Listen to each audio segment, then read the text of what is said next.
Hi, I'm Radim Malinic, Creative Director at Brand New, and today I'll show you how to animate illustrations for ebooks in InDesign.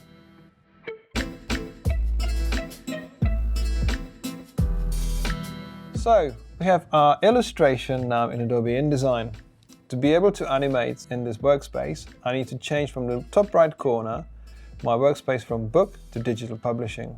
It just helps to bring the tools close. In our layers panel, we've got our illustration as a base layer. I'm going to duplicate that layer by clicking the burger menu and duplicate layer option and renaming the layer by double clicking and type in animation. We're going to set up our base layer as a 50% watermark. I'm going to use the select tool. I'm going to select these 5 layers of these 5 objects. I would like to change the opacity of. Bring up the effects palette and turn down the opacity down to 50%. Now we've got our base layer set up.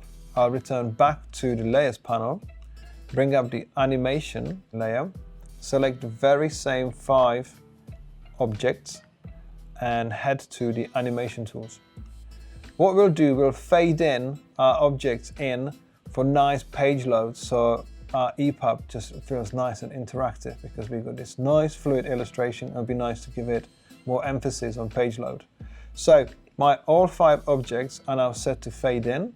They're going to be animated on the page load, and maybe we'll just give them some time to load. So I'll set the duration of the animation to 1.5 seconds.